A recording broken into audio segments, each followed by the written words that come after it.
Iran की Islamic revolutionary guard corps ने दावा किया है कि उन्होंने यूएस नेवी या यूएस मिलिट्री के MQ-1C ग्रे ईगल ड्रोन को मार गिराया है। जी हां दर्शकों, यूएस का ड्रोन जो अपने आप पे गुरूर करता है कि हम दुनिया में सबसे शक्तिशाली हैं, ईरान के आगे उसकी एक ना चली। अब सवाल ये उठता है क्या वाकई में यूएस के हाईटेक ड्रोन्स अब क्रैश होने लगे हैं और ईरान की ड्रोन्स और मिसाइल्स यूएस के ड्रोन से भी ज्यादा ताकतवर है?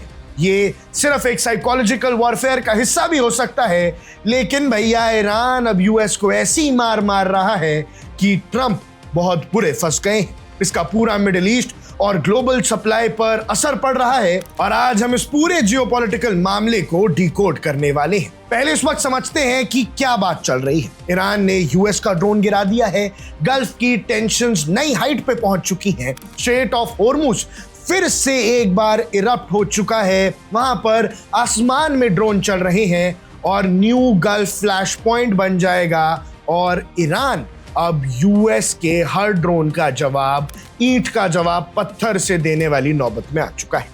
स्टोरी की शुरुआत होती है आज सुबह से, जब तेहरान से एक ब्रेकिंग खबर आती है। IRGC के डिफेंस सिस्टम ने दावा किया कि उन्होंने स्ट्रेट ऑफ हॉर्मुज के ऊपर फ्लाई कर रहे एक अमेरिकन सर्विलियंस ड्रोन को इंटरसेप्ट किया और उसे तबाह कर दिया।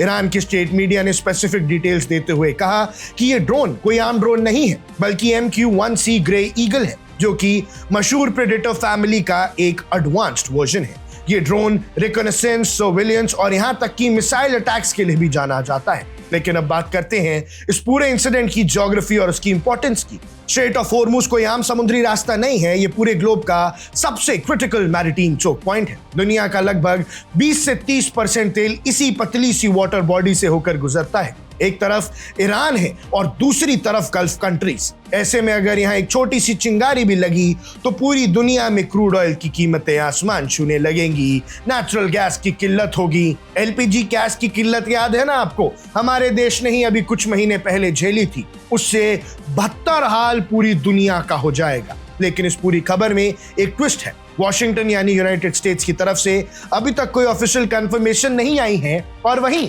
अब मीडिया हैरान है कि भैया रिपोर्ट्स आती हैं कि आपके सैनिक मारे गए कुवैत में, आप हाथ खड़े कर देते हो। रिपोर्ट्स आती हैं, वीडियो आती है कि आपके ड्रोन्स गिरा दिए गए हैं हॉर्मुज के ऊपर, फिर कोई जवाब नहीं आता है। यानी डोनाल्ड ट्रंप इलेक्शन के डर से इस कदर छुप के बैठ गए हैं कि वो कोई भी बात मानते ही नहीं है, कोई भी चीज को एक्सेप्ट ही नहीं करते हैं। पेंटागन ने इस रिपोर्ट पर चुप्पी साधी हुई, ना तो कोई रैकेज की तस्वीर पे उन्होंने कोई भी सहमति जताई है और ना ही सैटेलाइट इमेजरी से। लेकिन दर्शकों, ईरान की मीडिया ने तो बता दिया ना कि सच क्या है। भैया ये भी बात है कि यूएस ने कंफर्म नहीं किया है और MQ-1C ड्रोन एक बहुत ही हाईटेक ड्रोन माना जाता है। अब जर्नलिस्टिक पर्सपेक्टिव से देखें तो ये पैटर्न बिल्कुल नया नहीं है। पीछे जाएंगे, गल्फ में यूएस और ईरान के बीच ऐसी अनकही और कही हुई जंग पहले भी हो चुकी है। जब भी रीजन में मिलिट्री एक्टिविटीज बढ़ती हैं, दोनों साइड से कंपीटिंग नैरेटिव सामने आते हैं। कई बार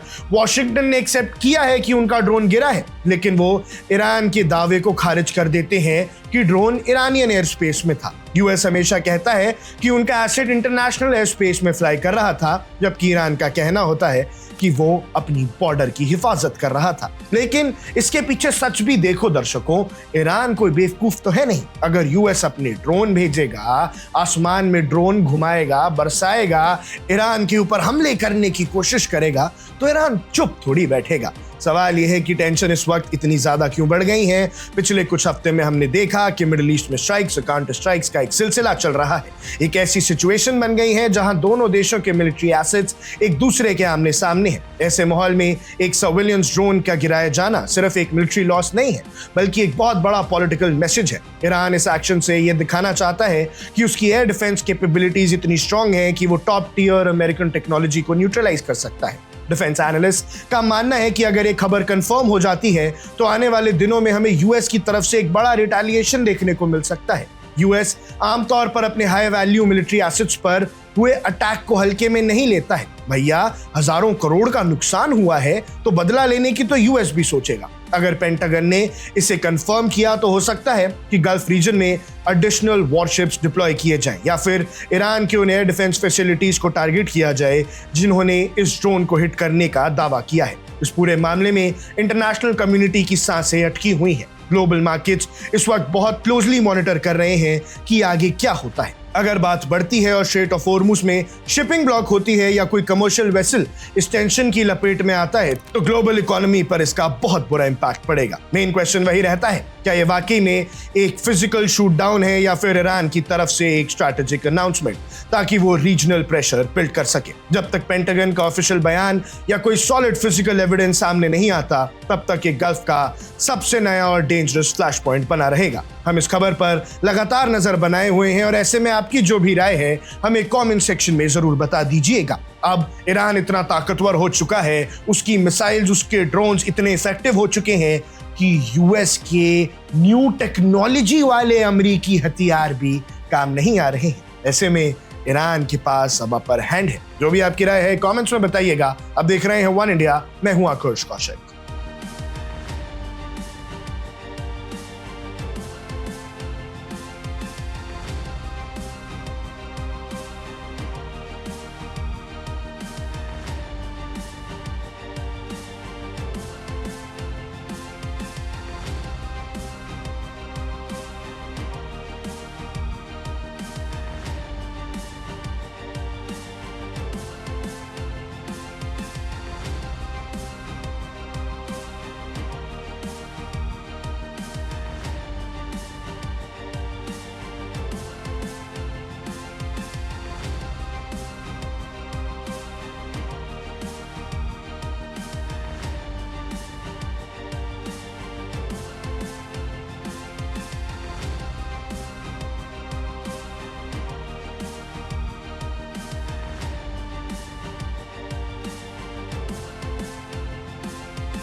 Subscribe to One India and never miss an update.